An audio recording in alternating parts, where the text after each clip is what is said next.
राधे राधे दोस्तों, आप सभी का स्वागत है आपके अपने ही YouTube channel Sonu sir commerce classes में।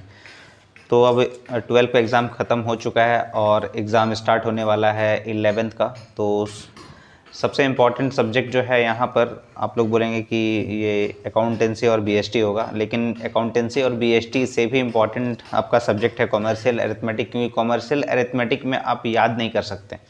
कॉमर्शियल अरिथमेटिक में आपको सॉल्व करके ही बताना पड़ता है कि आंसर क्या होगा। तो इसीलिए सबसे इम्पॉर्टेंट सब्जेक्ट मैं मानता हूँ कि कॉमर्शियल अरिथमेटिक है।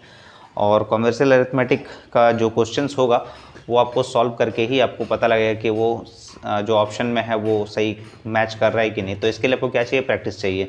तो इसीलिए आपको 2019 से पूरा सीरीज़ शुरू कर रहा हूँ, 2019 से मिशन एग्ज़ाम 2025-2011 के लिए। तो 2019 से आपका कॉमर्शियल अरिथमेटिक का क्वेश्चंस पेपर लेकर आया हूँ, जैक बोर्ड में जो पूछा गया था आपको। तो एक एक क्वेश्चन आपको डिटेल में समझाऊंगा, तो आप बस वीडियो देखते जाइएगा। वीडियो का लेंथ मत देखिएगा और वीडियो कॉन्सेप्ट समझिएगा क्या बताना चाह रहा हूँ।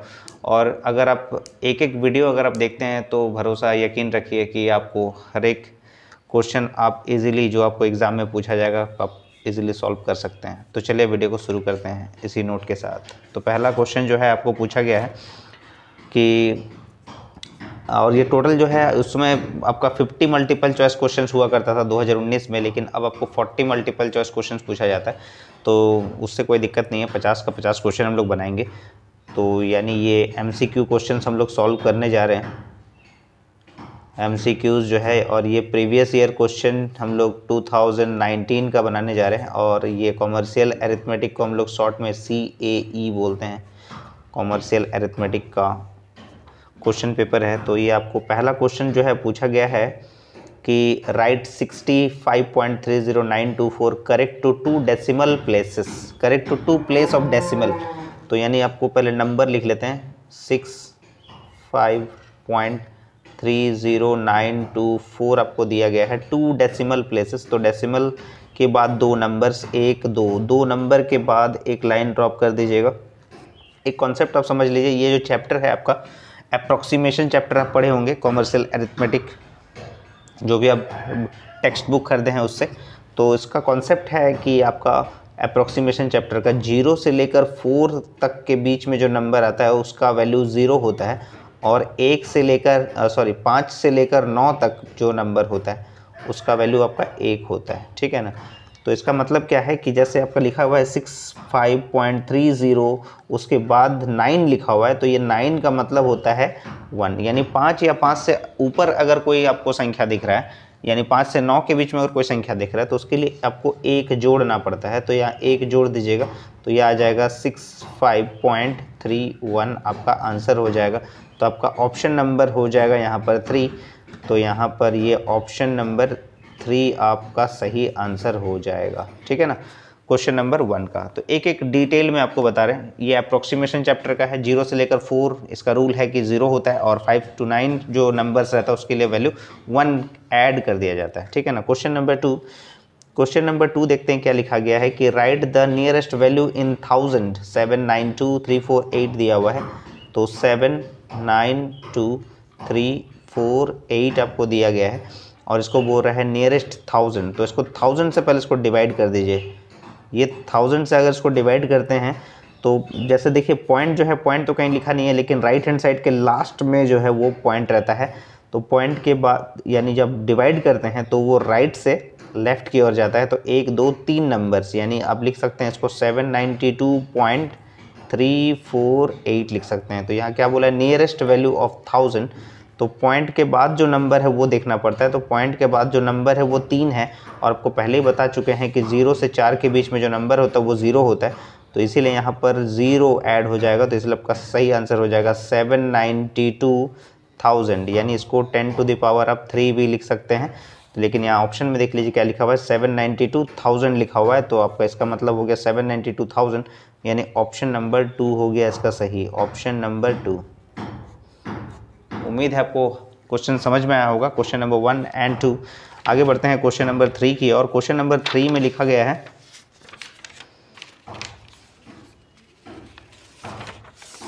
क्वेश्चन नंबर 3 में लिखा गया है कि एक रूट में एक नंबर दिया गया है, रूट अंडर 0.0169 बोला गया है when approximated to one place of decimal it becomes, ठीक है ना। तो 169 का आपको स्क्वायर रूट पता होगा 13 होता है, ठीक है। 169 का स्क्वायर रूट कितना होता है 13, तो इसको अगर आप सॉल्व कीजिएगा तो आ जाएगा ये 0.13, क्योंकि 13 का होता है 169 और ये 0 पॉइंट हो जाएगा, क्योंकि पॉइंट 0169 का सॉल्व कर दिए तो 13 हो गया और ये 0 उतार लिए। तो इसमें बोला था कि आपको one place of decimal calculate करना है, वन प्लेस ऑफ डेसिमल। तो डेसिमल के बाद वन प्लेस, तो वन प्लेस जो है वो आपका वन प्लेस के बाद एक नंबर देखते हैं 3, तो आपको बताया था 0 से लेकर 4 तक के बीच में 0 होता है और 5 to 9 जो होता है वो 1 होता है, तो इसीलिए यहाँ पर 0 ऐड कर दीजिएगा तो आ जाएगा 0.1, आपका फाइनल आंसर हो जाएगा 0.1, इसीलिए आपका सही आंसर हो गया ऑप्शन नंबर 1, ठीक है। क्वेश्चन नंबर 4, क्वेश्चन नंबर 4 में आपको दिया गया द स्टैंडर्ड फॉर्म, मल्टीप्लिकेशन का स्टैंडर्ड फॉर्म आपसे पूछा गया क्वेश्चन नंबर 4 में। तो क्वेश्चन नंबर 4 देख लीजिए क्या लिखा गया है, कि ये लिखा गया है 5.6 इंटू 0.00782, तो इसका स्टैंडर्ड फॉर्म क्या होगा वो पूछ रहे। तो स्टैंडर्ड फॉर्म आप जब कैलकुलेट करते हैं मल्टीप्लिकेंड और मल्टीप्लायर, तो आपको जो राइट हैंड साइड का जो नंबर है उसमें पहले आपको चेंज करना रहता है। तो पॉइंट आपका लेफ्ट में भी हो सकता है, पॉइंट आपका राइट में भी हो सकता है, लेकिन ये पॉइंट को आप कहीं भी रहे वो एक नंबर के बाद होना चाहिए। नंबर वो भी होना चाहिए 0 से स्टार्ट नहीं, 0 नहीं होना चाहिए वो नंबर, यानी 1 से लेकर 9 तक में जो नंबर आता है उसके बाद आपको पॉइंट रखना है। तो मतलब क्या हुआ, जैसे 0 0 अब हम नंबर काउंट नहीं कर रहे, तो 7 जो है वो पहला नंबर है, तो आपका पॉइंट जो है वो लेफ्ट हैंड साइड में है, तो उसको राइट हैंड साइड में लेके जाएंगे। तो ये हमेशा नियम है, और ये जब भी आपका राइट में रहेगा तो राइट से आपको लेफ़्ट की ओर लेके जाना है, यानी एक डिजिट के बाद ही रखना है, कहीं भी रहे, राइट में रहे या लेफ़्ट में रहे, एक डिजिट के बाद ही लेके जाना है। तो ये पॉइंट को आपको लेके जाना है ये 7 और 8 के बीच में, यानी पॉइंट इधर आ गया। तो ये जो पॉइंट यानी जो डेसिमल जो था वो 3 डिजिट के बाद हम लोग पॉइंट लगा दिए, 3 डिजिट के बाद ये पॉइंट घसक कर लग गया। तो यहाँ पर 1 2 3, तो यहाँ जो है ये ठीक उल्टा होता है, जैसे ये लेफ़्ट से राइट की ओर है तो राइट से लेफ़्ट की ओर जाएगा 3 नंबर्स, 1 2 3, यानी 2 नंबर और होने चाहिए थे तब जाके ये पॉइंट इस साइड घसकेगा, ठीक है ना। उम्मीद है समझ में आया होगा आपको स्टैंडर्ड फॉर्म। तो पहले इसको लिख लीजिएगा, पॉइंट का जीरोस का कोई मतलब नहीं है पहले, तो 7.82 नंबर लिखा जाएगा और यहाँ पर हो जाएगा आपका 0.0056। उम्मीद है आपको समझ में आया होगा, क्योंकि स्टैंडर्ड फॉर्म इसी तरह से निकाला जाता है। तो जो नंबर आपको लेफ़्ट में लिखा हुआ था, मतलब जो पॉइंट था आपका लेफ़्ट में, उसको राइट में लेके चला गया, और जो ऑपोजिट साइड में जो नंबर था आपका, जो लेफ्ट हैंड साइड में जो नंबर था उसका राइट से लेफ़्ट की ओर लेके, ठीक है। तो क्वेश्चन नंबर 4 का जो है ऑप्शन नंबर देख लीजिए कौन सा सही है, 0.0056 इंटू 782, ऑप्शन नंबर 2 सही हो जाएगा इसका, ऑप्शन नंबर 2 करेक्ट आंसर हो गया इसका। क्वेश्चन नंबर 4 के बाद क्वेश्चन नंबर 5 देख लीजिए। क्वेश्चन नंबर 5 में क्या लिखा गया, find the value of 463,258 into 12345 by contracted method correct two million. इसको मल्टीप्लाई करने के लिए बोल रहा है कॉन्ट्रैक्टेड मेथड से, ठीक है ना। तो चलिए कोई दिक्कत नहीं है, कॉन्ट्रैक्टेड मेथड से ही मल्टीप्लाई करके आपको बताएंगे। तो देखिए एक बार फिर से आपके पास मौका है स्टैंडर्ड फॉर्म समझने का। तो 463,258 इंटू 12345, तो स्टैंडर्ड देखिए पॉइंट कहीं नहीं लिखा हुआ है, तो पॉइंट एंड में रहता है कोई भी नंबर का। तो स्टैंडर्ड फॉर्म अगर निकालेंगे तो देखिए ये पॉइंट जो है इस बार राइट में है, तो राइट से लेफ़्ट की ओर लेके जाएंगे, तो कहाँ एक नंबर के बाद, यानी एक है 1 2 3 4, यानी ये यहाँ मूव हो गया, और अगर ये राइट से लेफ़्ट की ओर गया है तो ये नंबर लेफ़्ट से राइट की ओर जाएगा, मतलब ये इस साइड जाएगा, मूव हो जाएगा, ठीक है ना।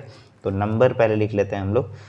तो यहाँ हो जाएगा आपका 1.2345 और ये नंबर हो जाएगा 463,258, 4 नंबर और 1 2 3 4, ठीक है ना। पॉइंट यहाँ पर है और ये मल्टीप्लाई का साइन, ठीक है। उम्मीद है समझ में आया होगा। लेकिन क्या बोला है, करेक्ट टू मिलियन, मिलियन में क्या होता है 6 जीरो होगा, 1 2 3 4 5 6, तो 1 2 3 4 5 6 यानी 2 और 5 के बीच में पॉइंट लग जाएगा, तो ये हो जाएगा आपका 4 6 3 2 5 8 0 0 0 0, कितना 1 2 3 4 5 6 यानी 5 यानी 2 और 5 के बीच में पॉइंट लग गया, इनटू 1.2345। अब मल्टीप्लाई करना है हम लोग को, तो मल्टीप्लाई करने का जो नियम है वो समझ लीजिए। क्या लिखेंगे, पहले 4 6 3 2.58 1 2 3 4 0 है, यहाँ लिखेंगे 1.2345 लिख दिए। तो मिलियन, तो यहाँ पर पॉइंट के बाद सिर्फ एक ही नंबर रखेंगे, ठीक है ना। तो देखिए मल्टीप्लाई करने का नियम यह है, तो सबसे पहले ये 1 को 8 से मल्टीप्लाई कीजिएगा, तो 1 को 8 से मल्टीप्लाई करेंगे तो 8 आएगा। और 8 का मतलब जैसे यहाँ समझाएं आपको, 5 से 9 के बीच में अगर कुछ भी नंबर रहता है तो उसका कैरी 1 होता है। तो 1 को 8 से गुना किया तो 8 होना चाहिए था, लेकिन कैरी कितना हो जाएगा 1 हो जाएगा। अब 1 को 5 से गुना कीजिएगा तो 5 और 1 मिलकर हो जाएगा 6।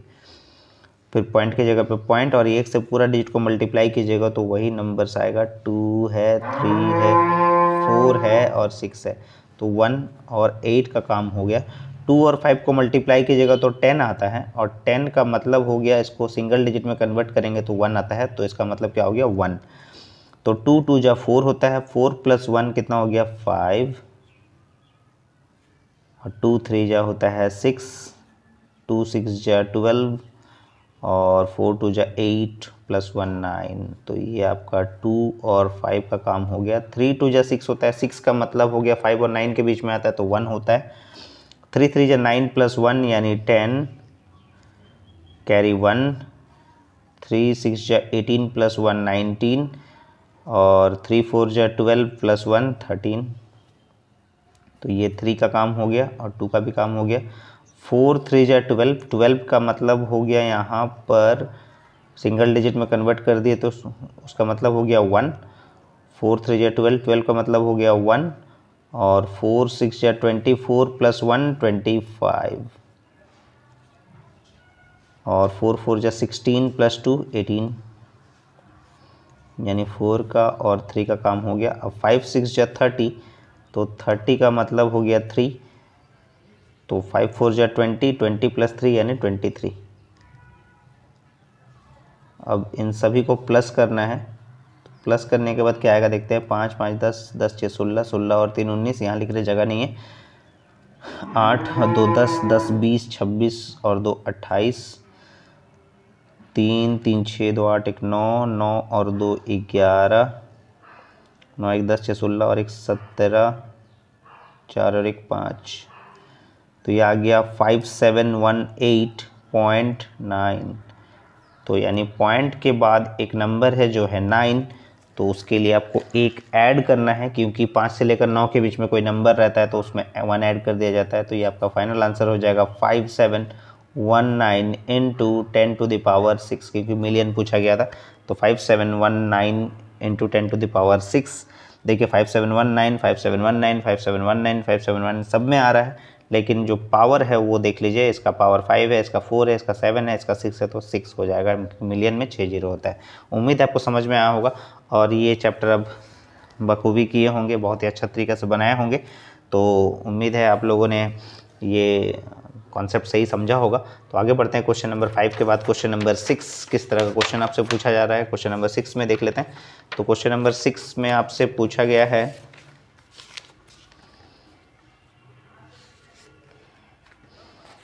Find the value of 10,082 divided by 788.2 correct to places of decimal. ठीक है, तो इसमें कुछ लिखा तो नहीं है कॉन्ट्रैक्टेड मेथड ऑफ डिवीजन, तो हम लोग नॉर्मल तरीका से ही बनाएंगे। जैसे डिवाइड करते हैं हम लोग, तो ये आपको दिया हुआ है 182 डिवाइडेड बाय आपको दिया गया है 78.2, तो इसको नॉर्मली डिवाइड करना है। 78.2 पॉइंट हटा दीजिए एक 0, तो 2 तिया 6, 2 नमा 18, 2 एकम 2, 2 पच्चे 10, 0, 2 चौके 8, 2 एकम 2, 50,410। अब इसी को डिवाइड कर दीजिए। 391 को 50410 से डिवाइड कर देते हैं, पॉइंट हटा दिए हम लोग। तो ये 391 को अगर आप 1 से मल्टीप्लाई कीजिएगा तो 391 ही आएगा। तो यहाँ से हो गया 113, एक नंबर और ले लिए तो आ गया 1131। तो इसको हम लोग 4 से तो ज़्यादा हो जाएगा, 3 से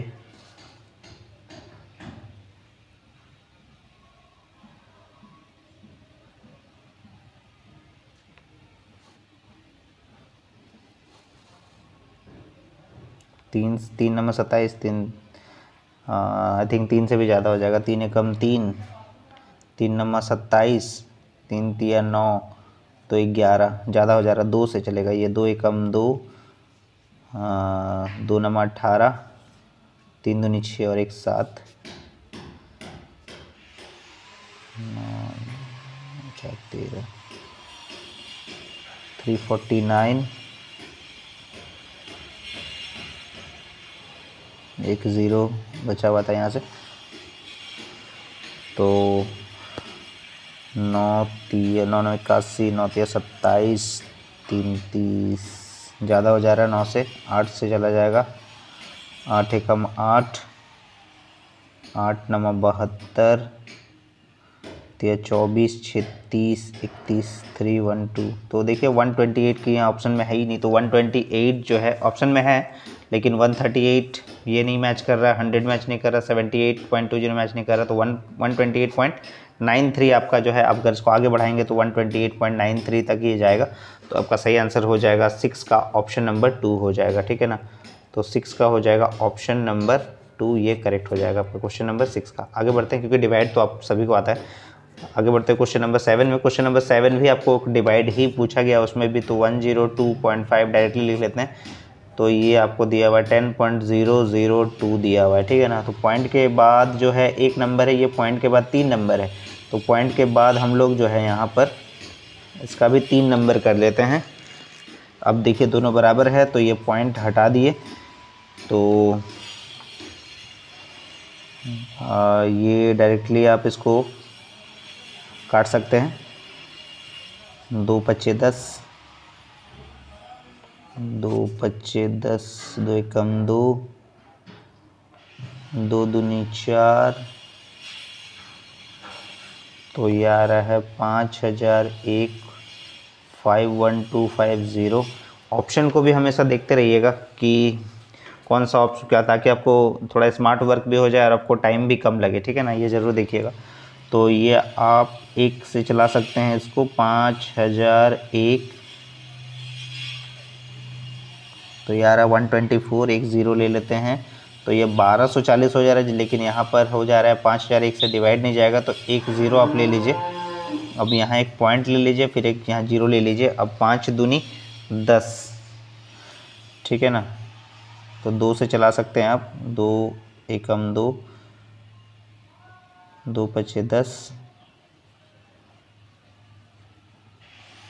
3 2398, पॉइंट के लिए 1 0।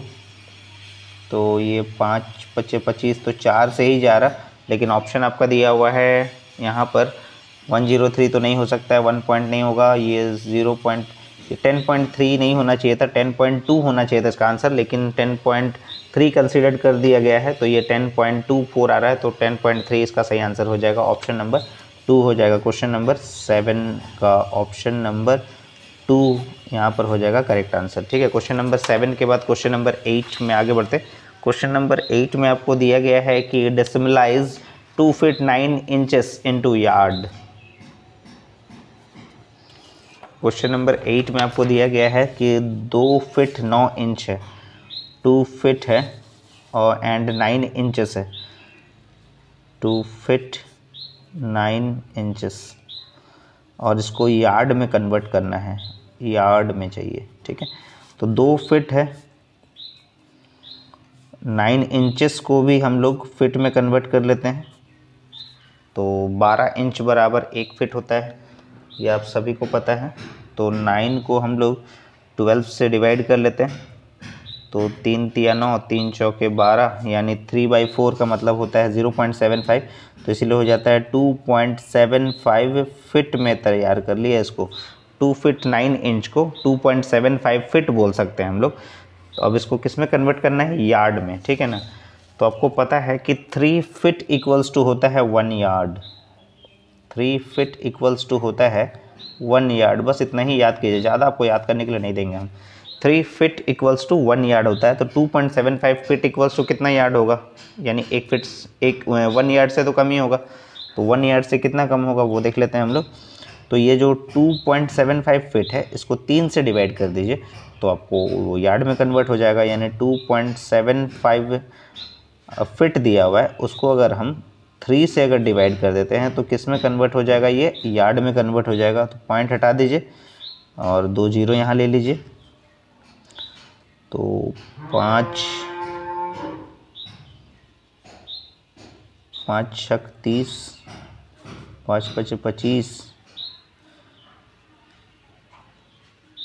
5 12 60, 5 11 55, तो 12 11 आ जा रहा है, 0.0, 12 नमा 108 होता है, 2 बच गया, तो पॉइंट के लिए 1 जीरो, 12 एकम 12, 8 बच गया, 12 छक 72, 8 12 छक 72, तो 0.916 आ रहा है, तो 0.916 ही है आंसर, 0.916 ये आपका आंसर आ रहा है, तो इसलिए आपका ऑप्शन नंबर 2 सही हो जाएगा, ठीक है ना। Option number 2 is the correct answer question number 8 का। आगे बढ़ते हैं question number 9, which of the following ratios is equals to the ratio 3:2। तो इसको सॉल्व करके आपको देखना होगा 3:2 किस में आ रहा है, तो ये तो कैंसिल होगा ही नहीं, 169 और 113 ये भी कैंसिल नहीं होगा, लेकिन ये अब देख लीजिए 3 का जो है 112 पहले लिखा है, फिर 168 लिखा हुआ है। ऑप्शन नंबर 4 में लिखा है पहले कि 168 और 112, यानी ये दोनों अगर नहीं आ रहा है तो इन दोनों में से कोई एक ज़रूर होगा। तो थर्ड वाला देखते हैं पहले इसको क्वेश्चन नंबर 9 के लिए। क्वेश्चन नंबर 9 के लिए तो ऑप्शन से ही चेक करते हैं हम लोग कि 112 और 168, या तो फिर 168 या 112, ये दोनों में से कोई एक सॉल्व जरूर, दोनों में से कोई एक आंसर जरूर आएगा। तो 4 का टेबल में अगर चलाते हैं इसको, 4 दूनी 8 होता है, 4 अट्टे 32 होता है, 4 4 16, 4 दूनी 8 होता है, ठीक है ना। 7 का टेबल में 7 चौके 28 होता है और 7 छक 42 होता है, 2 दूनी 4 और 2 तिया 6, 2:3 आ रहा है, 2:3 आ रहा है, ठीक है ना। तो इसमें 3:2 दिया है, मतलब उलट दिया जाए तो ये क्या हो जाएगा, 3:2 में कन्वर्ट हो जाएगा। उम्मीद है समझ में आया होगा, क्योंकि ये 168 को अगर हम पहले कर देंगे तो 3 आ जाएगा और 112 को बाद में लिख देंगे तो 2 आ जाएगा। ऑप्शन नंबर 4 सही हो जाएगा इसका, ऑप्शन नंबर 4 सही हो जाएगा। उम्मीद है आपको समझ में आ रहा होगा। कॉमर्शियल अरिथमेटिक बिल्कुल भी इसको लाइटली मत लीजिएगा, इसको सॉल्व करके देखना होगा एक एक क्वेश्चंस को, ताकि आपको सब क्वेश्चन में कॉन्फिडेंस आ जाए और एग्ज़ाम में किसी भी तरह क्वेश्चन पूछे तो आप जल्द से जल्द बना सकें। आगे बढ़ते हैं क्वेश्चन नंबर 10, इंटरेस्ट के साथ पढ़िए, सारा चीज़ समझ में आ जाएगा, रटिए मत। जो भी आप प्रैक्टिस, जो भी आप पढ़ना चाह रहे हैं उसको ज़्यादा रटिए मत, ठीक है ना। वो भी रटने वाला ये सब्जेक्ट है ही नहीं, तो उसको मत रटिए। जो रटने वाला सब्जेक्ट है उसको रट लीजिएगा, लेकिन जो रटने वाला नहीं उसको प्रैक्टिस करना होगा। तो जैसे क्वेश्चन नंबर 10 लिखा हुआ है कि Anil earns ₹200 per month and Sunil earns 250 per month, if each spends ₹175 per month, the ratio of their saving. तो सेविंग का रेशियो बोला है, तो अर्निंग करता है 200 रुपया अनिल 200 रुपये अर्निंग करता है, उसमें से 175 रुपया खर्च कर देता है, तो इसका मतलब सेविंग इसका कितना हुआ, 25 रुपया का।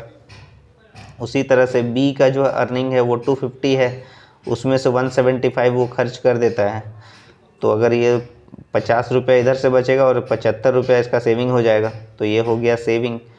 तो सेविंग का क्या बोला था, रेशियो क्या होगा, 25 और 75, 25 से कम 25 और 25 दिया 75, तो 1:3 का रेशियो में सेविंग होगा इसका। तो ऑप्शन नंबर 2 सही हो जाएगा, option number 2 is the correct answer. आगे बढ़ते हैं क्वेश्चन नंबर 11। क्वेश्चन नंबर 11 में पूछा गया कि x प्लस वाई अगर 30 है तो x/y का रेशियो 3/2 होगा, तो x का वैल्यू क्या होगा। तो x का वैल्यू डायरेक्टली आप निकाल दीजिए, 3 और 2 को जोड़ेंगे तो 5 होता है, यानी 5 रुपया में 3 रुपया जाएगा x को, तो 30 रुपया में उसका हिस्सा क्या होगा, 5 × 30 यानी 6 × 18 रुपया। ये x का पूछा है 18 रुपया, अगर y का पूछता तो इस तरह से निकालते थे 2/5 × 30, 5 × 30 यानी 12 रुपया। तो फिलहाल हम लोग को x का आंसर पूछा है तो इसीलिए आपका हो जाएगा 18, तो ऑप्शन नंबर हो जाएगा यहाँ पर 3।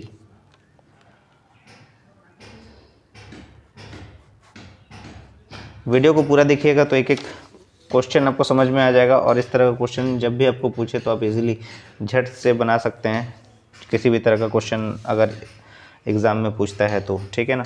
तो आगे बढ़ते हैं क्वेश्चन नंबर 12 में, कि बहुत इंपॉर्टेंट क्वेश्चन है। Photographer sell 6 copies of photo at ₹6 and 12 copies at ₹10, gaining 2 and 4, यानी 2 रुपये का प्रॉफिट वो कमाता है 6 कॉपी में, और 12 कॉपी में 4 रुपये का।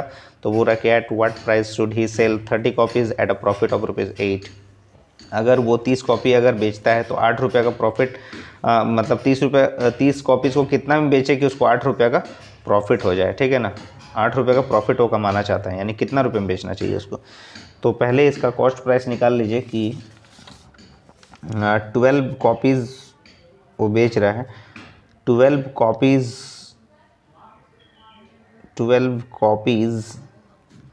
कॉस्ट प्राइस, 12 कॉपी का अगर कॉस्ट प्राइस निकालना चाहते हैं तो वो बेचा था 10 रुपये में, लेकिन 4 रुपये प्रॉफिट था, तो 10 रुपये में से 4 रुपये घटा दीजिए, इसका मतलब 6 रुपया उसका क्या हो गया, कॉस्ट प्राइस हो गया। और 6 कॉपीज़ का जो कॉस्ट प्राइस है, 6 कॉपीज़ का जो कॉस्ट प्राइस है वो 6 रुपये में बेचा था, जिसमें 2 रुपया उसका प्रॉफिट है, मतलब 4 रुपया। 6 रुपये में से 2 रुपये घटा देंगे तो 4 रुपया हो गया, ठीक है ना। तो इसका मतलब है कि 12 कॉपी और 6 कॉपी का एडिशनल, यानी एडिशनल 6 कॉपीज़ का अंतर कितना हुआ, कॉस्ट प्राइस कितना हुआ। एडिशनल 6 कॉपीज़ कॉस्ट प्राइस, 6 में से 4 रुपये घटा देंगे तो 2 रुपया होता है एडिशनल 6 कॉपीज़ का। तो आपको पूछा है कि 30 कॉपी को अगर बेचते हैं तो 8 रुपये का प्रॉफिट चाहिए उसको, यानी कितना में बेचे 30 कॉपीज़ को। तो पहला 6 कॉपी को तो वो बेच रहा है, पहला 6 कॉपी का जो कॉस्ट प्राइस है वो तो 4 रुपया है। तो यहाँ लिख लेते हैं first 6 copies cost equals to 4 plus additional, यानी आपको 30 कॉपीज़ करना है ना, एडिशनल 24 कॉपीज़ कॉस्ट निकालना है। तो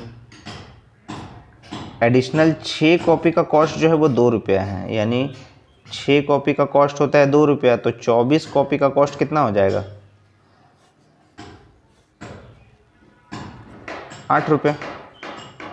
तो यानी 8 और 4 12 रुपया होता है। 12 रुपये क्या हो गया, इसका कॉस्ट प्राइस हो गया। 30 फोटोज़ का 30 कॉपीज़ कॉस्ट प्राइस जो हो गया वो 12 रुपये हो गया। अब इसमें ऐड कर देंगे प्रॉफिट वो कितना कमाना चाहता है, 8 रुपये, यानी टोटल वो 20 रुपया जो होगा सही आंसर हो जाएगा। यानी 30 कॉपीज़ को कितना में बेचना चाहिए, उसको 20 रुपये में बेचना चाहिए।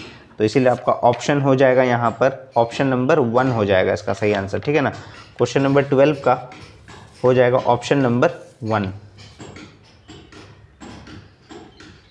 Option number 1 is the correct answer question number 12 का। उम्मीद है आपको समझ में आ रहा होगा हर एक क्वेश्चन का आंसर, और ये थोड़ा वीडियो लेंदी हो सकता है लेकिन आपके लिए बहुत इम्पॉर्टेंट है, क्योंकि आपको वीडियो लेंदी से कोई मतलब नहीं है, आपको सिर्फ देखना है कि कॉन्सेप्ट समझ में आना चाहिए, बस इतना ही ध्यान दीजिए।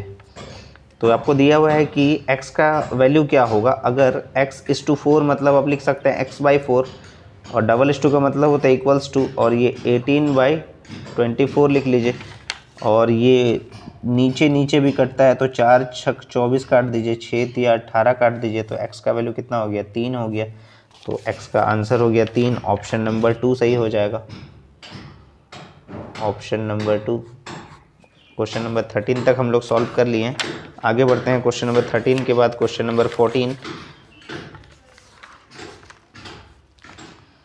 क्वेश्चन नंबर 14 में आपको दिया गया है, क्वेश्चन नंबर 14 में फोर्थ प्रोपोर्शनल पूछा गया है। तो पहला नंबर आपका 4 है, इस टू का साइन दीजिएगा, फिर 5 लिखिएगा, डबल इस टू का साइन दीजिएगा, फिर लिखिएगा 12 और फोर्थ प्रोपोर्शनल दिया है, मतलब x आपको पूछा गया है।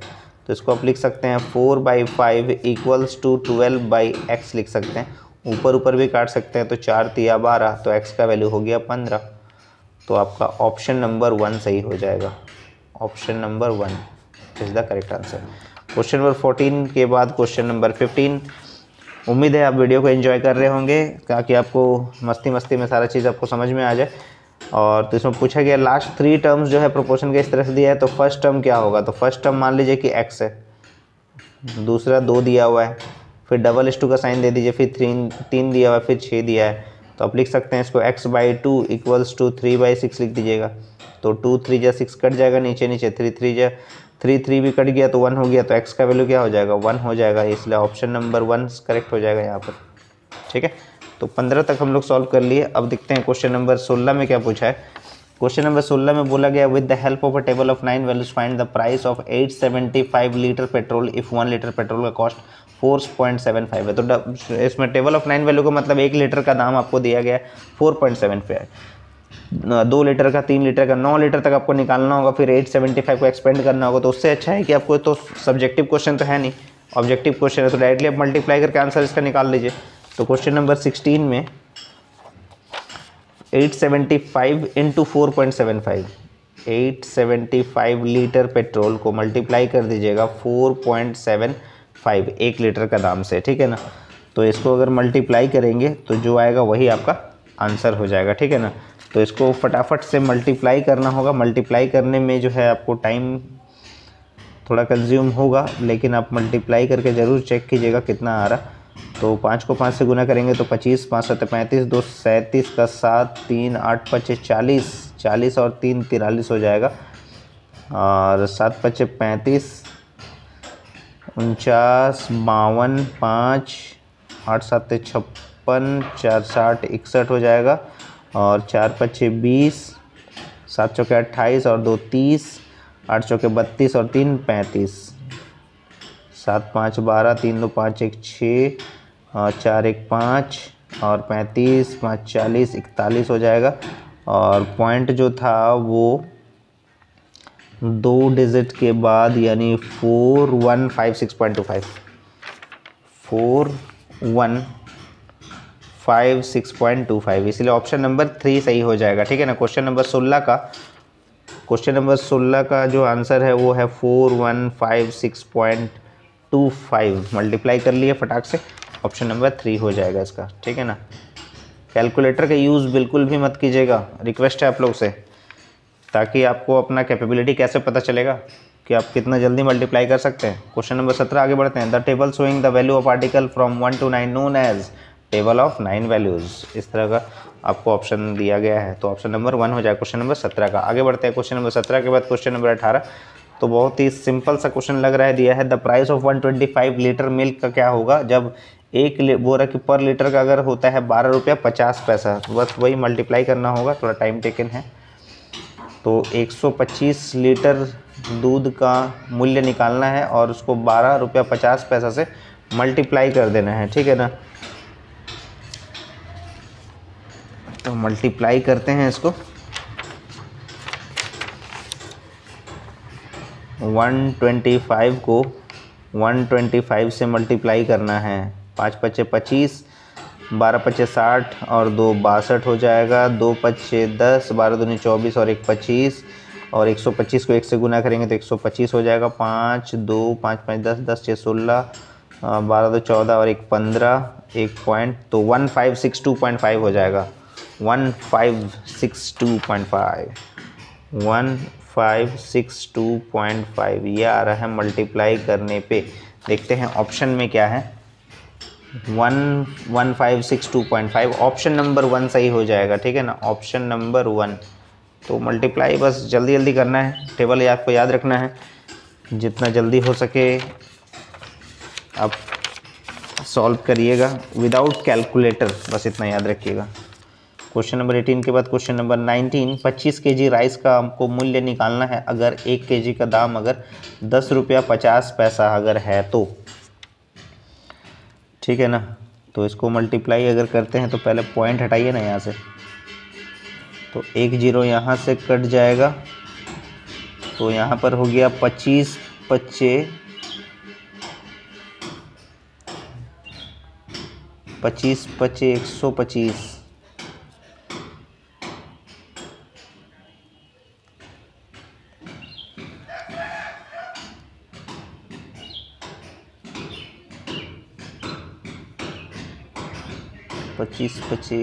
उससे अच्छा है कि आप एक काम कीजिए, इसको 5 5 5 25, 5 दूनी 10 कर दीजिए, छोटा हो गया, 5 5 25, 5 एकम 5, इसको 2 से डिवाइड कर दीजिए, 2 दूनी 4, 2 6 12, 2 दूनी 4, 2 5 10, 262.5 हो जाएगा। सिंपल, ऑप्शन नंबर 4 सही हो जाएगा, ठीक है। 19 के बाद 20 नंबर, तो the price of 517.5 litre kerosene oil at the rate 93 1/4 पैसे पर लीटर विल बी, ठीक है ना। तो ये भी कैलकुलेशन वाला सवाल दे दिया गया है आपको कि 517.5 को आप लिख सकते हैं 0.5 लीटर कैरोसिन का दाम निकालना है, और प्रति लीटर का आपको दाम दिया हुआ है 93 1/4। तो 93 1/4 को आप 1/4 का मतलब कितना होता है, 25 पैसा होता है, तो 25 लिख सकते हैं आप इसको। तो लेकिन अब इसको बोला है कि पैसे फिर अलग से बोला है, ठीक है ना। 1/4 के लिए तो लिख लिया हम लोग 0.25 है, लेकिन पैसे बोला गया, पैसे मतलब इसको 100 से डिवाइड कर दीजिए, 100 से डिवाइड करेंगे तो ये पॉइंट आ जाएगा राइट से लेफ्ट की ओर। तो अब आपका वैल्यू हो गया 517.5 इंटू 0.9325 हो जाएगा। उम्मीद है आपको समझ में आ रहा होगा, क्योंकि 1/4 को 0.25 लिखते हैं और 1/2 को 0.5 लिखते हैं, ठीक है ना। तो इसीलिए यहाँ पर 93.25 लिखे थे, लेकिन यहाँ पैसा बोला था इसलिए 100 से डिवाइड कर दिए। तो अब इसको मल्टीप्लाई कीजिएगा तो आपका आंसर जो आएगा वो 517.5 को, अगर ये 0.9325 जो है ये 1 रुपया क्लोज है, अगर 1 रुपया से मल्टीप्लाई करते हैं तो 517 रुपया आता, ठीक है ना। तो 517 रुपया आता, 517 रुपया 50 पैसा आता।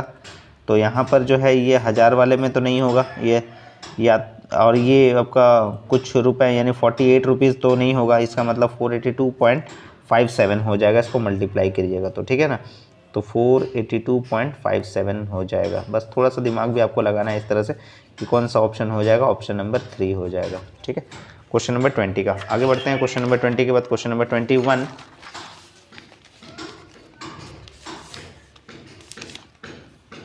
क्वेश्चन नंबर 21 में दिया गया है, ये चेन रूल का एक सवाल दिया गया है आपको। If 4 horses worth 6 cows 3 cows, फिर आपको दिया गया इस तरह से। तो लास्ट ऊपर पढ़िए क्या लिखा गया है चेन रूल में, what will be the price of 1 horse, what will be the price of 1 horse, यानी आपको रुपया निकालना है यहाँ से। क्वेश्चन नंबर 21, तो ये आपका प्रीवियस ईयर क्वेश्चन हम लोग सॉल्व कर रहे हैं 2019 का। तो इसमें आपको लिखना है कि x rupees equals to 1 horse, chain rule है तो हॉर्स से कनेक्ट कीजिए, 4 हॉर्स इक्वल्स टू क्या हो जाएगा 6 काउज, फिर देखिए 3 काउज इक्वल्स टू 20 सिप, आगे देखिए 10 सिप इक्वल्स टू, यानी जहाँ से फिनिश होता है वहीं से स्टार्ट होगा, यानी 10 सिप का जो दाम एक वर्थ लिखा हुआ है 16 लैम्ब्स, और आगे फिर दिया गया है कि 1 लैम्ब इक्वल्स टू 17 रुपीज़। देखिए रुपीज़ से हम लोग स्टार्ट किए थे, ख़त्म रुपीज़ में हुआ, तो x इक्वल्स टू निकालेंगे किस तरह से 1 × 6 × 20 × 16 × 17, यानी आपका राइट हैंड साइड में जो है वो सब मल्टीप्लाई में जाएगा, और जो आपका लेफ्ट हैंड साइड में उसका डिवाइड में रहेगा, यानी 4 × 3 × 10 × 1 हो जाएगा, ठीक है ना। तो ये 3 2 जा 6, 2 2 जा 4, 2 8 जा 16 हो जाएगा, ये 10 दूनी 20 हो जाएगा, और ये हो जाएगा 8 दूनी 16, 16 और 17 को मल्टीप्लाई कर दीजिए। 7 छक 42, 7 एकम 7, 7 चार 11, 16, 2 6 1 7, 272 रुपीज़। ये आपका फाइनल आंसर हो जाएगा जो आपका ऑप्शन नंबर 2 में दिया गया है। Option number 2 is the correct answer question number 21 का। उम्मीद है समझ में आ रहा होगा आपको। क्वेश्चन नंबर 22 में दिया गया, ये भी चेन रूल का सवाल है। तो उसमें पूछा गया then how many horses are equals to 70 cows. How many horses यानी एक्स हॉर्सेस इक्वल्स टू यानी x horses equals to 70 cows लिखा हुआ है। तो 70 काउज, उसके बाद देखिए यहाँ पर 42 काउज लिखा हुआ है। पेज को जरा मोड़ लेते हैं ताकि आपको समझने में आसानी हो, नहीं तो आप बोलेंगे विजिबल नहीं है, दिख नहीं रहा है। 42 cows equals to 28 buffaloes. Short में लिख लेते हैं बफेलोज, ठीक है ना। अब यहाँ लिख लेते हैं 70 buffaloes are equals to 30 horses. तो देखिए हॉर्सेस से स्टार्ट किए थे, ख़त्म हॉर्सेस में हो गया, तो x इक्वल्स टू आप निकाल दीजिए। तो ये 70 इंटू 28 इंटू 30 आपको बताए थे राइट हैंड साइड में सब मल्टीप्लाई में रहेगा, लेफ्ट हैंड साइड वाला सब डिवाइड में रहेगा। 42 इंटू 70, 70 कैंसिल करिए। 7 छक 42, 7 चौके 28 कीजिए, 6 पचे 30 कीजिए, 5 चौके 20 यानी 20 हॉर्सेस। तो आपका सही आंसर हो जाएगा 20, option number 1। Option number 1 correct है। 22 के बाद 23, the currency of Italy is. तो इटली का जो करेंसी है उस समय पुराने ज़माने में लीरा हुआ करता था, तो सही ऑप्शन हो जाएगा ऑप्शन नंबर 3। लेकिन अभी इसको यूरो में कन्वर्ट कर दिया गया है, तो इटली का जो करेंसी है अभी क्या है, यूरो है ये, ठीक है। लेकिन उस समय का जो क्वेश्चन पेपर में पूछा गया था, the currency of Italy is lira, option number 3 हो जाएगा क्वेश्चन नंबर 23 का। लेकिन अभी अगर क्वेश्चन पूछा जाएगा the currency of Italy is, तो आप क्या बोलेंगे, यूरो। आगे बढ़ते हैं क्वेश्चन नंबर 23 के बाद क्वेश्चन नंबर 24। क्वेश्चन नंबर 24 भी चेन रूल का ही सवाल है। तो क्वेश्चन नंबर 24 में आपको दिया गया है कि $1 इक्वल्स टू इतना है। तो इसमें क्या पूछा गया वो पहले देख लीजिए। How much dollar will be required to pay ₹1000, यानी यहाँ लिखना होगा x डॉलर लिखना होगा। x डॉलर इक्वल्स टू है 1000 रुपीज़। रुपीज़ में देखिए कनेक्ट कीजिए रुपीज़ से, तो 100 रुपीज़ भी लिखा हुआ है यहाँ पर। तो 100 रुपीज़ इक्वल्स टू हो जाएगा, इसको पाउंड बोलते हैं, 5.8 पाउंड है। उसके बाद देख लीजिए कहीं है क्या, हाँ 1 पाउंड लिखा हुआ है। 1 पाउंड इक्वल्स टू हो जाएगा 2.6 फ्रैंक्स। उसके बाद देख लीजिए फ्रैंक्स कहीं लिखा है क्या, हाँ लिखा है 5.04 फ्रैंक्स। फ्रैंक्स इक्वल्स टू है $1। तो डॉलर से हम लोग स्टार्ट किए थे, डॉलर में फिनिश कर दिए, तो x इक्वल्स टू हो जाएगा, राइट हैंड साइड वाले को सब मल्टीप्लाई में रखिएगा, 1000 into 5.8 into 12.6 into 1 divided by 100 into 1 into 5.04। तो देखिए यहाँ पर जो है एक पॉइंट यहाँ पर है, तो पॉइंट हटा दिए और इसके बदले में 2 जीरो ले लिए, मतलब 100। यहाँ से एक पॉइंट हटाएं तो यहाँ ले लिए 10, यहाँ से एक पॉइंट हटाएं तो ले लिए 10 का मतलब एक जीरो और बढ़ा दिए। तो ये वाला 100 ये वाला 100 कैंसिल हो गया, यहाँ से 2 जीरो कैंसिल कर दिए।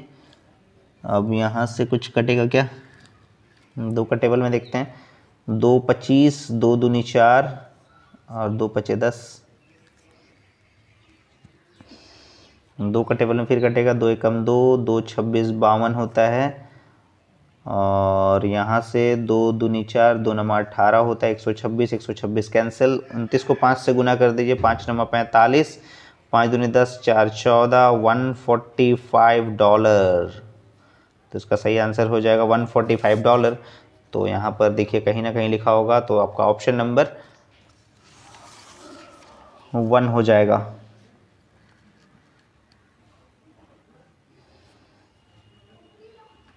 ऑप्शन नंबर 1 हो जाएगा इसका कि $145।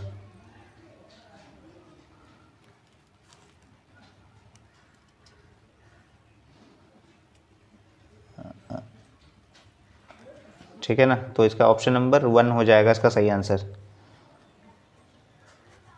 आगे बढ़ते हैं क्वेश्चन नंबर 24 के बाद क्वेश्चन नंबर 25।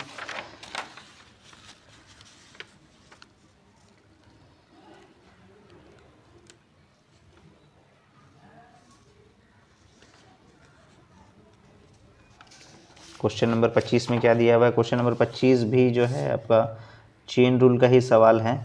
तो इसमें दिया गया है आपको कि find its price in London.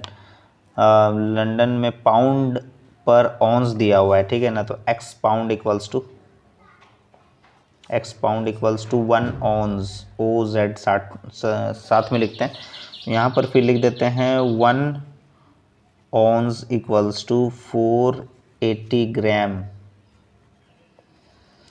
फिर कहीं लिखा हुआ है ग्राम, हाँ लिखा हुआ है 10 ग्राम लिखा हुआ है। 10 ग्राम इक्वल्स टू हो जाएगा 1410 रुपीज़। और उसके बाद हो जाएगा यहाँ पर कि 1 रुपीज़ इक्वल्स टू 3/40 पाउंड, ठीक है ना। तो x इक्वल्स टू हो जाएगा 1 × 480 × 1410 × 3 डिवाइड में आ जाएगा ये 40 इंटू इधर से हो जाएगा 10। 1 का कोई मतलब नहीं है, तो यहाँ से आपका 1 0 इधर से कैंसिल हो गया, 1 0 इधर से कैंसिल हो गया। तो 4 12 बार में कट गया, तो 12 तिया 36। 141 को 36 से मल्टीप्लाई कर दीजिए, 6 कम 6 84 हो जाएगा। 3 एकम 3, 3 14 42, इधर 6 हो गया, 4 और 3 7 हो गया, 42 और 8 50 हो गया। 5076 हो जाएगा इसका सही आंसर।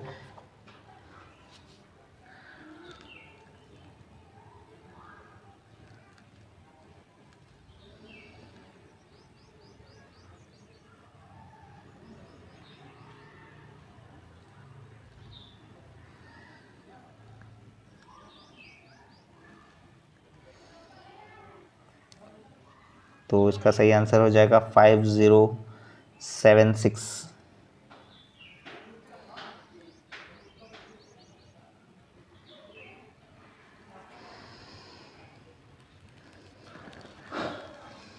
तो इसका हो जाएगा ऑप्शन नंबर 2 हो जाएगा क्वेश्चन नंबर 25 का। आगे बढ़ते हैं क्वेश्चन नंबर 25 के बाद क्वेश्चन नंबर 26। क्वेश्चन नंबर 26 में आपको दिया गया है कि 60% ऑफ वाट इक्वल्स टू 3।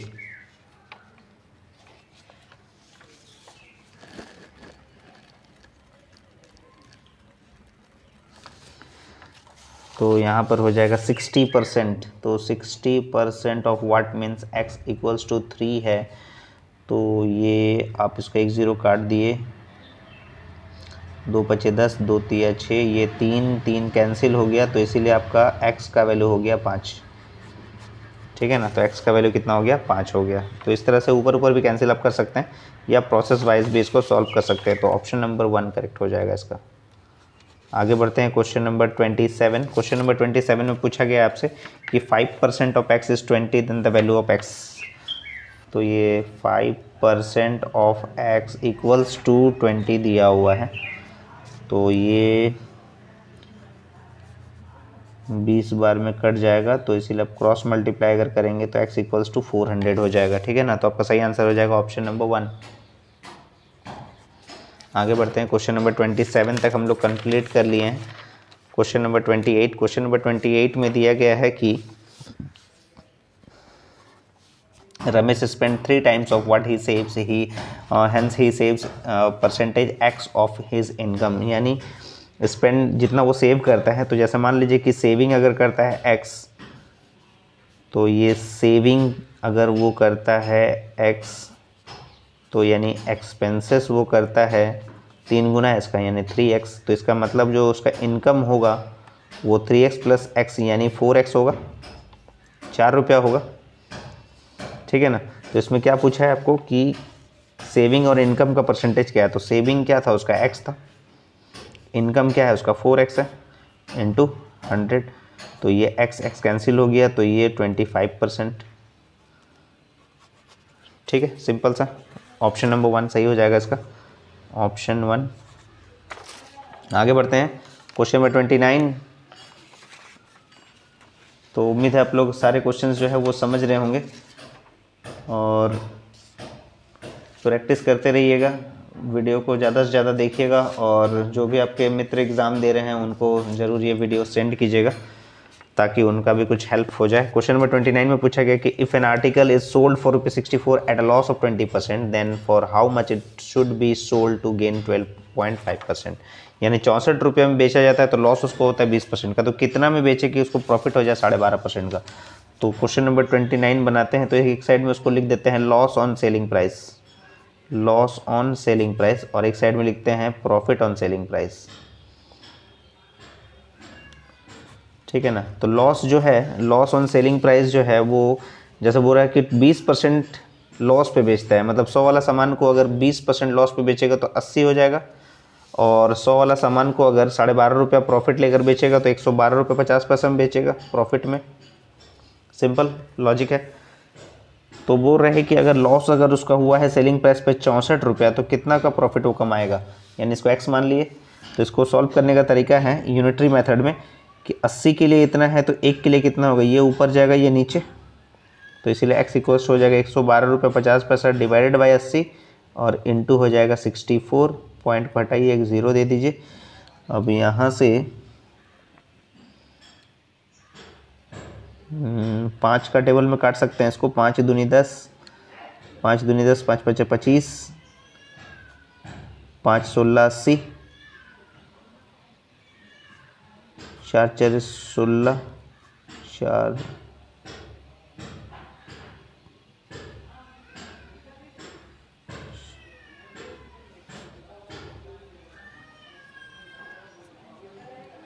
10 से इसको डिवाइड करेंगे तो 22.5, 22.5 को अगर 4 से गुना करेंगे तो 4 पचे 20,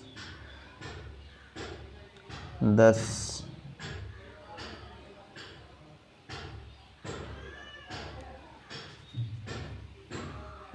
22.5 इंटू 4,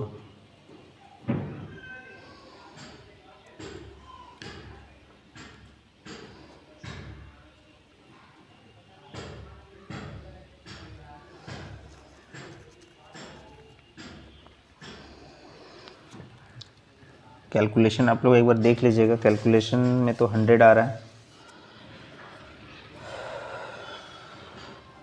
एक बार फिर से चेक कर लेते हैं, 112.5 डिवाइडेड बाई 80 इंटू 64, ठीक है ना। पॉइंट हटा देते हैं, एक जीरो,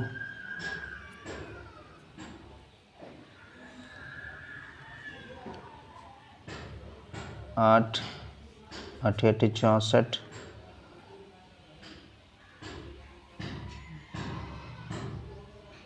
8 5 40, 8 दूनी 16, 16 और 4 20, 88, 90, 100 से डिवाइड कीजिएगा तो ये आ जाएगा 90 आ रहा है। यहाँ कुछ मिस्टेक हुआ था मेरा कैलकुलेशन में।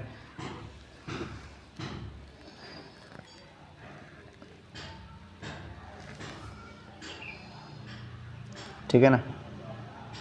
तो ये आपका 100 नहीं आ रहा है, ये आपका आ रहा है 90। तो यहाँ पर हम लोग सॉल्व कर लिए, 90 आ रहा है इसका। ऑप्शन नंबर आपका हो जाएगा यहाँ पर ऑप्शन नंबर 2 हो जाएगा क्वेश्चन नंबर 29 का। 29 के बाद क्वेश्चन नंबर 30, क्वेश्चन नंबर 30 में दिया गया है,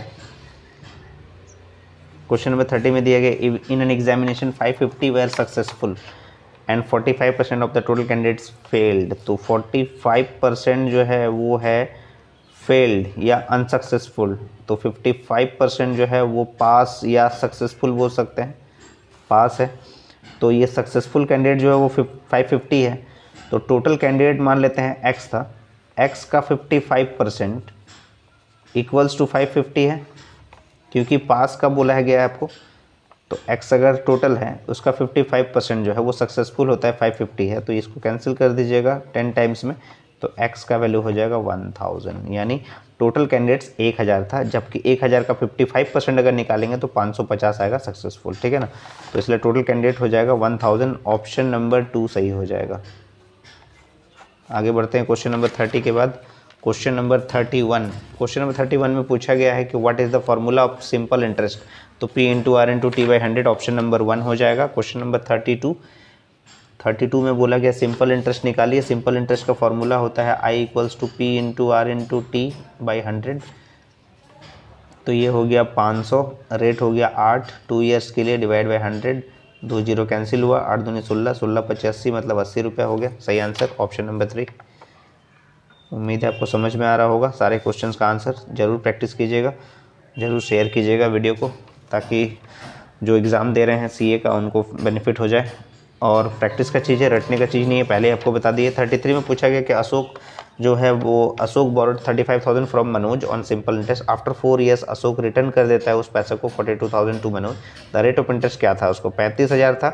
तो 35,000 जो था वो था आपका प्रिंसिपल।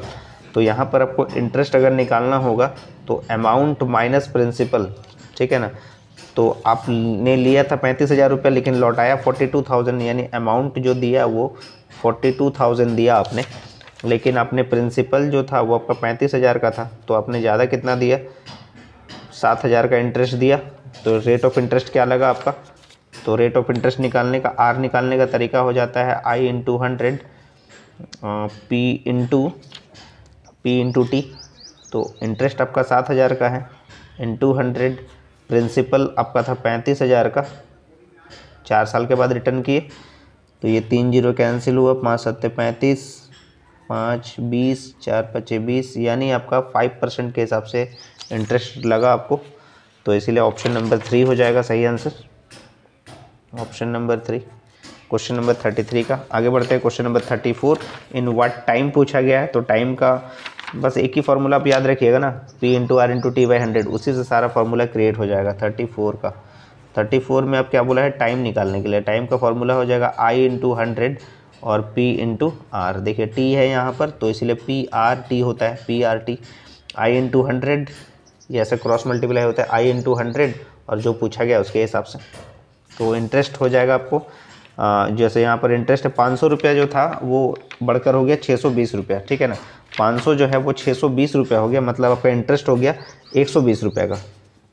इंटरेस्ट हुआ 120 का इंटू 100, प्रिंसिपल 500 रुपये का था, जाके बढ़कर 620 रुपया हुआ ना, और रेट है आपका 6% का। तो ये आपका 1 जीरो मतलब 2 जीरो इधर से कैंसिल हुआ, 6 दूनी 12, 20 बार में 5 चौके 20। तो आपका टाइम हो गया 4 ईयर्स। तो आपका सही आंसर हो गया ऑप्शन नंबर 2, ऑप्शन नंबर 2 सही हो जाएगा, ठीक है ना। ऑप्शन नंबर 2 34 का। आगे बढ़ते हैं 34 के बाद क्वेश्चन नंबर 35।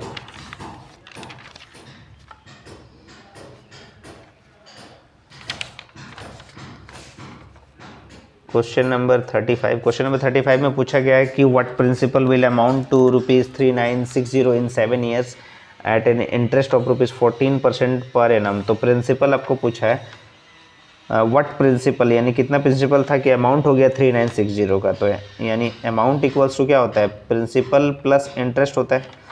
तो अमाउंट आपको दिया हुआ है 3960 का, प्रिंसिपल नहीं पता है, प्लस और इंटरेस्ट का फॉर्मूला क्या होता है? P into R into T by 100, P into rate आपको दिया हुआ है 14% का, टाइम आपको दिया 7 साल का, डिवाइड बाई 100। तो 3960 इक्वल्स टू, आप इसका एलसीएम ले लीजिए 100 को P से मल्टीप्लाई कीजिएगा तो 100P हो जाएगा, प्लस ये 14 को 7 से गुना कर दीजिएगा तो 98P इधर हो जाएगा। अब इधर हो जाएगा 3960 इंटू 100 इक्वल्स टू, ये जोड़ देंगे तो आ जाएगा 198P।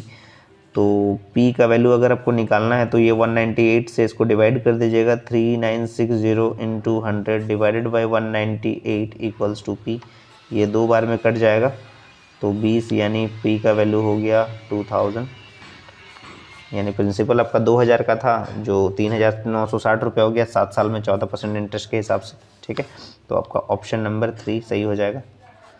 आगे बढ़ते हैं 35 के बाद क्वेश्चन नंबर 36। पढ़िए तो इंटरेस्ट के साथ पढ़िए, बिल्कुल आपको एक एक क्वेश्चन समझ में आएगा। ये मत देखिए कि वीडियो कितना लेंदी है और कॉन्सेप्ट समझने की कोशिश कीजिए कि किस तरह से बन रहा है। आप 2-3 तरीके से और भी बना सकते हैं, ठीक है ना। वो टाइम जो है कम रहता है, इसीलिए आपको नहीं तो 2-3 तरीके से आपको बता देते हैं यहाँ पर। क्वेश्चन नंबर 36 में पूछा गया, merchant borrows 3000 at 8% yearly simple interest के हिसाब से, invest the same 10% yearly compound interest in the transaction close at 2 years, what is his gain. ठीक है, तो सिंपल इंटरेस्ट के हिसाब से पहले निकालते हैं।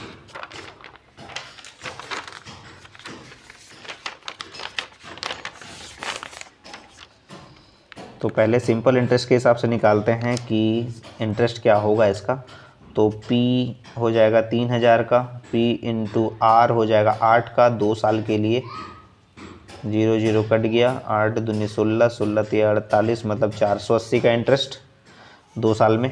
अब अगर कंपाउंड इंटरेस्ट के हिसाब से अगर निकालते हैं तो मान लेते हैं कि जो प्रिंसिपल मानना क्या है, प्रिंसिपल जो है वो 3000 का था, ठीक है, इंटरेस्ट इस पे है 10% का, तो 3000 का 10% यानी कितना हो गया 300 रुपया। तो अब वो पैसा बढ़कर कितना हो गया 3300 रुपया। अब दूसरे साल में फिर 10% होगा, 10% यानी 330 रुपया होगा। तो 330 रुपया मतलब ये आपका हो गया 3630। तो इसका मतलब आपका कंपाउंड इंटरेस्ट जो है, प्रिंसिपल आपका 3000 का था, अमाउंट हो गया आपका 3630। तो 3630 में से अगर आप 3000 घटा देते हैं तो 630 रुपये का आपका कंपाउंड इंटरेस्ट हो गया। तो दोनों के पूछ रहा है कि व्हाट इज़ गेन, यानी फ़ायदा कितने का हुआ। तो फ़ायदा यानी प्रॉफिट जो निकलेगा वो 630 रुपया में से 480 माइनस कर दीजिएगा, तो 8 5 13, यानी 150 रुपये का फ़ायदा हो गया ट्रांजेक्शन में। तो ये आपका 36 का आंसर था, बहुत ही सिंपल सा आंसर।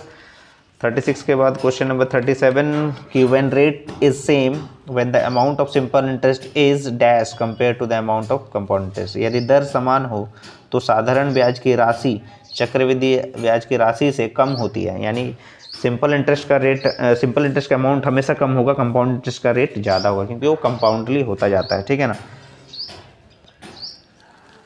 रेट सेम है लेकिन वो कितने टाइम के लिए बोला गया वो तो नहीं बोला गया ना इसमें, तो इसीलिए कम होता है हमेशा। 37 का आंसर हो ऑप्शन नंबर 1। आगे बढ़ते हैं क्वेश्चन नंबर 38 की ओर। तो क्वेश्चन नंबर 38 में क्या पूछा है वो देख लेते हैं। क्वेश्चन नंबर 38 में पूछा गया है कि find the amount of ₹2000 in 2 years 4% compound interest compound annually. तो ये भी सिंपल सा क्वेश्चन दे दिया है 38 का। तो प्रिंसिपल आपको दिया हुआ है कि 2000 रुपया है, ठीक है ना। अब इसका जो रेट है वो है 4% का, तो 4% अगर निकालेंगे तो आपका हो जाएगा 80 रुपये, तो 2080 हो जाएगा। फिर इसका 4% निकाल दीजिए, ये फर्स्ट ईयर के लिए, सेकेंड ईयर के लिए, तो 2080 का फिर 4% निकाल देते हैं अगर, तो 1 0 काट दीजिए, 4 8 32, 4 दूनी 8, यानी 83.2। 2 साल का 3 साल का देगा तो इसी तरह से बना दीजिए, फॉर्मूला का ज़रूरत ही नहीं है। 8 8 16, 2163.2। तो पूछ रहा था कि यहाँ पर फाइंड द अमाउंट पूछा था, ठीक है ना, अमाउंट कितना होगा, तो अमाउंट इतना हो जाएगा 2163.2, यानी ऑप्शन नंबर 2, ठीक है ना, सिंपल है। फॉर्मूला आप क्या लगाएंगे, A = P 1 + R/100⁴ उससे अच्छा है कि आप डायरेक्टली आपको सब्जेक्टिव तो है नहीं, इजीली आप इसको मल्टीपल चॉइस है तो अब इस तरह से ही बना सकते हैं। आगे बढ़ते हैं question number 39। Question number 39, in what time 1200 invest 5% per annum will yield ₹123 at compound interest. इसमें लेकिन आपको लगाना होगा फॉर्मूला A = P होता है 1 + R/100⁴n। जहाँ फॉर्मूला का जरूरत हो वहाँ लगाइए। तो 1200 रुपया प्रिंसिपल है, इंटरेस्ट आपका 123 रुपया है, मतलब अमाउंट निकल जाएगा। तो आपका यहाँ से हो गया 1200 + 123, यानी 1323 रुपये।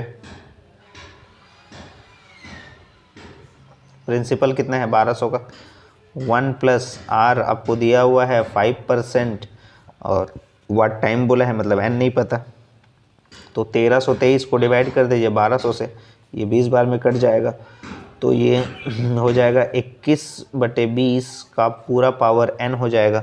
अब देखिए तो ये कटेगा, 3 का टेबल में 3 चौके 12 होता है, 3 चौके 12, 3 एकम 3, और 3 चौके 12 यानी 400, ठीक है। तो 441 और 400, तो 20 को अगर 2 बार गुना करेंगे तो 400 आता है, और 21 को 2 बार गुना करेंगे तो 441 आता है। हो गया सॉल्व। तो 20 यहाँ 21 हो गया और 20 हो गया, इसका पावर हो गया 2, और ये 21/20 इसका पावर हो गया n, तो ये कट गया, तो n का वैल्यू हो गया 2 साल, ठीक है। तो आपका 2 साल में जो है इस तरह का 1200 जो है वो 1323 रुपया हो जाएगा। आगे बढ़ते हैं क्वेश्चन नंबर 39 के बाद क्वेश्चन नंबर 40। क्वेश्चन नंबर 40 में पूछा गया if the difference between simple interest and compound interest अगर 11 रुपया होगा, रेट अगर 10% का होगा 2 साल में, तो कितना पैसा इन्वेस्ट किया गया था। ठीक है, तो क्वेश्चन नंबर 40,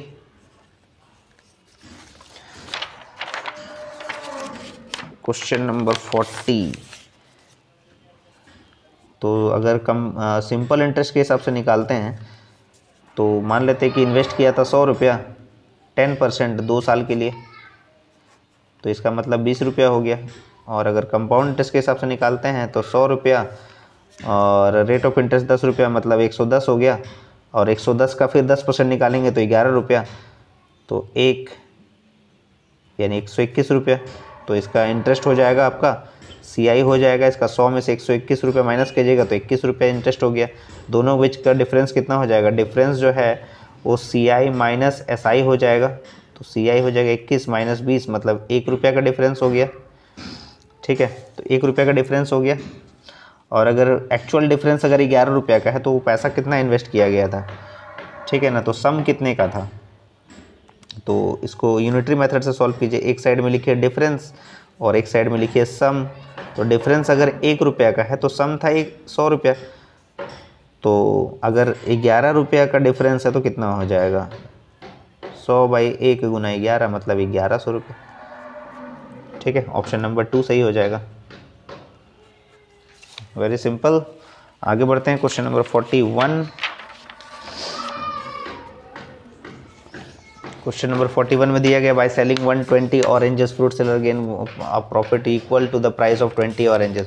यानी 120 ऑरेंज को फ्रूट सेलर बेचते हैं और 20 ऑरेंज के बराबर उसको प्रॉफिट कमाई होता है।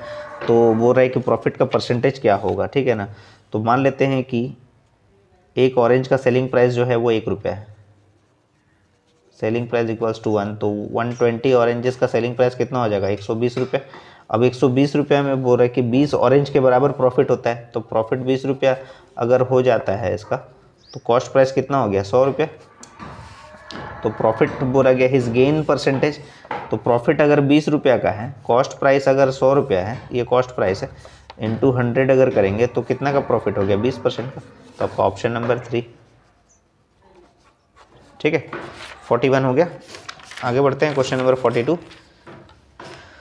42 में दिया गया है कि a man sold an article 44 gaining 1/10 of his cost the cost price of an article. ठीक है ना, तो एक आदमी जो है 44 रुपये में एक वस्तु को बेचता है और अपनी लागत का 110% लाभ कमाया, तो वस्तु का लागत मूल्य क्या था। ठीक है, तो इसमें सबसे पहले सिंपल सा है कि जो 1/10 का मतलब होता है वो होता है 10% का प्रॉफिट। ठीक है, तो 100 वाला सामान को कितना में बेचेगा, 110 में बेचेगा।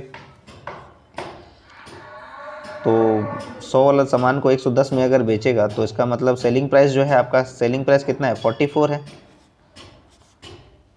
10 वाला सामान को कितना में बेचेगा, 110 रुपये में बेचेगा, एक जीरो कट गया, तो यानी 4 रुपये का क्या हो गया, प्रॉफिट हो गया। तो कॉस्ट प्राइस कितना हो जाएगा, 44 में से 4 रुपये माइनस कीजिएगा तो 40 रुपये हो जाएगा आंसर। ठीक है ना, तो ये क्या हो गया, प्रॉफिट हो गया, प्रॉफिट हो गया 4 रुपये का। तो कॉस्ट प्राइस कितना हो जाएगा, कॉस्ट प्राइस का मतलब कितना हो गया, सेलिंग प्राइस माइनस प्रॉफिट। तो सेलिंग प्राइस कितना था, 44 माइनस 4, इसका मतलब 40 रुपये कॉस्ट प्राइस। आगे बढ़ते हैं 42 के बाद 43। 43 में पूछा गया a grocer mixes 2 type of teas ₹300 पर केजी एंड 400 पर केजी 7:3 के रेशियो में। अगर वो बेच देता है 363 में उस मिक्स को, तो पूछ रहा है कि उसका परसेंटेज कितना फ़ायदा हुआ। तो 7 और 3 को जोड़ दीजिए, 10 केजी, मान लीजिए 10 केजी था, तो एक 7 केजी पहला मिक्सअप था और फर्स्ट टाइप टी था, और ये तो 7 केजी एक साइड में लिख देते हैं और एक साइड में लिख देते हैं 3 केजी का। ठीक है, तो ये फर्स्ट टाइप का था, तो ये 300 रुपये पर केजी बेचेगा पहला वाला, तो 300 रुपये प्रति केजी के हिसाब से बेच देगा। और ये बेचेगा 400 रुपये के हिसाब से, 400 रुपये पर केजी के हिसाब से बेचेगा, तो ये 21 रुपये का, 2100 रुपये का, और ये आपका हो जाएगा 1200 रुपये का। दोनों को जोड़ दीजिए, तो ये 3400 रुपये का, 3400 रुपये का जो है मिक्स करके ये क्या करता है, ये ख़रीदता है। ये कॉस्ट प्राइस हो गया 3400 का। ये 300 रुपये के हिसाब से ख़रीदता है पहला 7 केजी, और ये 400 रुपये के हिसाब से ख़रीदता है 3 केजी। तो टोटल मिलाकर हो गया कॉस्ट प्राइस 3400 रुपये का। अब वो बोल रहे हैं कि 10 केजी को वो बेचता है 363 में। ये हो गया कॉस्ट प्राइस, सीपी था ये। अब एसपी अगर निकालेंगे तो 10 केजी इंटू 363, तो ये हो जाएगा 3630। तो इतना हो गया सेलिंग प्राइस। तो कॉस्ट प्राइस कम है, सेलिंग प्राइस ज़्यादा है, मतलब प्रॉफिट हो गया 3630 माइनस 3400। तो ये हो गया आपका 230 का प्रॉफिट हो गया। तो प्रॉफिट का परसेंटेज कैसे निकालेंगे? प्रॉफिट का परसेंटेज होगा profit divided by cost price into 100।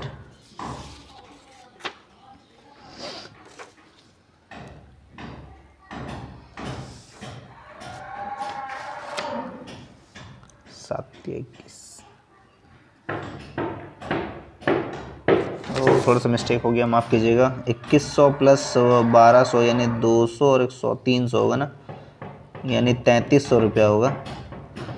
3300 33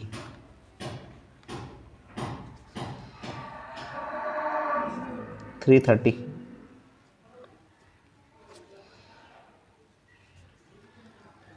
और यहाँ हो जाएगा 3300। तो यहाँ से 2 जीरो कैंसिल हो गया, यहाँ से आपका 10% का हो जाएगा प्रॉफिट का परसेंटेज। ठीक है, तो 43 का हो जाएगा option number 3।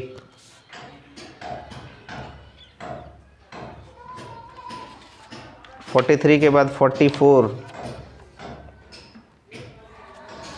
The cost price of 50 article is equals to selling price of 40 articles, यानी CP 50 articles equals to SP 40 articles. तो बोल रहा है कि find the percentage of profit. तो यहाँ लिख दीजिएगा CP by SP।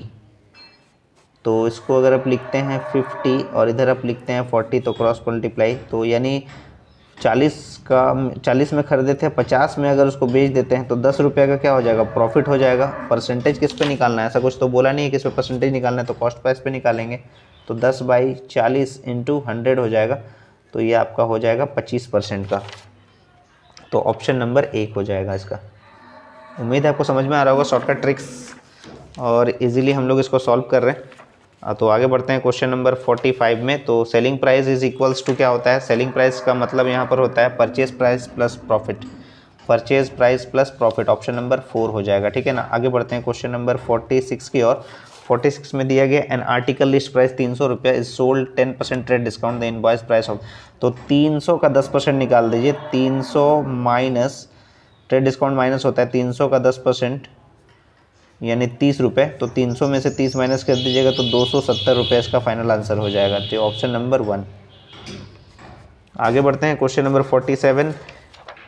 A suitcase of marked price ₹2000 was sold for ₹1700, the rate of discount is. ठीक है ना। तो रेट ऑफ डिस्काउंट पूछा गया है इसमें 47 में।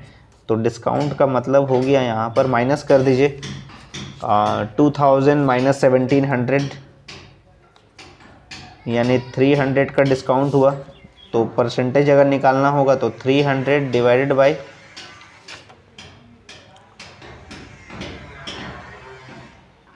2000 इंटू 100। 2 जीरो इधर से कट गया तो आपका हो जाएगा 15%। 15% हो जाएगा ऑप्शन नंबर 1। आगे बढ़ते हैं question number 48। An agent by selling a scooter gets 4500 but remit principal 4200 only keeps commission, the rate of commission कितना हो जाएगा? ठीक है ना। तो यहाँ पर जो है डिफरेंस है 4500 का और 4200 का डिफरेंस जो है वो 300 आता है।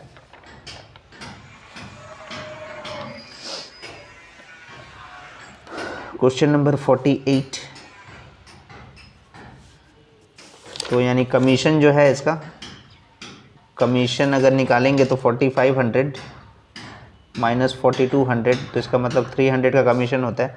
रेट अगर इसका निकालना है तो 300 बाई 4500 इंटू 100 कर दीजिए। तो ये जीरो कट गया, 15, 5 तिया 15 और ये 20 बार में। तो इसको अगर आप डिवाइड कीजिएगा तो मिक्स्ड फ्रैक्शन में ही आएगा।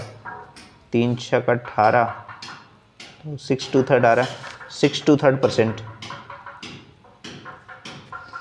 48 के बाद 49 में पूछा गया है कि आप ब्रोकर रिसीव 2% सेलर से लेता है, 1% परचेजर से लेता है ब्रोकरेज। तो बोलता है ट्रांजेक्शन में कि उसका टोटल ब्रोकरेज कितना हुआ, तो 76,000 का 3% निकाल दीजिए, टोटल ब्रोकरेज निकल जाएगा 2280 हो जाएगा, ऑप्शन नंबर 1। लास्ट क्वेश्चन है क्वेश्चन नंबर 50। 50 का 50 सवाल हम लोग सॉल्व कर लिए, बस एक सवाल बचा हुआ है। लिस्ट प्राइस दिया हुआ है, सेलिंग प्राइस दिया हुआ है और कैश प्राइस दिया हुआ है। तो लिस्ट प्राइस है 500, 425 है सेलिंग प्राइस और कैश प्राइस दिया है 408। तो पूछा है ट्रेड डिस्काउंट क्या होगा। ट्रेड डिस्काउंट लिस्ट प्राइस और सेलिंग प्राइस के बीच में निकलेगा। तो 500 और 425 का बीच का डिफरेंस जो है वो 75 रुपये का है। 75 डिवाइडेड बाई 500 इंटू 100, तो यानी हो गया 15% का। तो ये आपका ऑप्शन नंबर 3। उम्मीद है ये 50 का 50 क्वेश्चन आपको समझ में आया होगा। जो 2019 previous year question commercial arithmetic class 11 के लिए ये वीडियो बना रहे थे। उम्मीद है आपको ये सवाल जो है सॉल्व किया हुआ है बहुत ही आपको हेल्पफुल रहेगा आपके लिए जो एग्ज़ाम आने वाला है आपका क्लास 11 का। अभी डेट तो अनाउंस नहीं हुआ है अभी तक, तो अब प्रैक्टिस करते रहिए। वेरी वेरी इंपॉर्टेंट ये 2019 का पेपर था। 2020 जब एग्ज़ाम हुआ है प्रीवियस ईयर पेपर का जो मेरे पास है क्वेश्चन पेपर, उससे रिलेटेड आपको हर एक वीडियो देता रहूँगा। ये सेट 1 था, ये आपका एक जो 2019 का आपको वेरी वेरी इंपॉर्टेंट बता दिए हैं, तो इसको ज़रूर प्रैक्टिस कीजिएगा। और इसी तरह से जुड़े रहेगा सोनू सर कॉमर्स क्लासेस के साथ, ताकि आपको हर एक इम्पॉर्टेंट वीडियो मिलता रहे। और अगर आप चैनल को सब्सक्राइब नहीं किए अभी तक तो चैनल को जरूर सब्सक्राइब कर लें और इसी तरह से जुड़े रहेगा सोनू सर कॉमर्स क्लासेस के साथ। तब तक के लिए राधे राधे।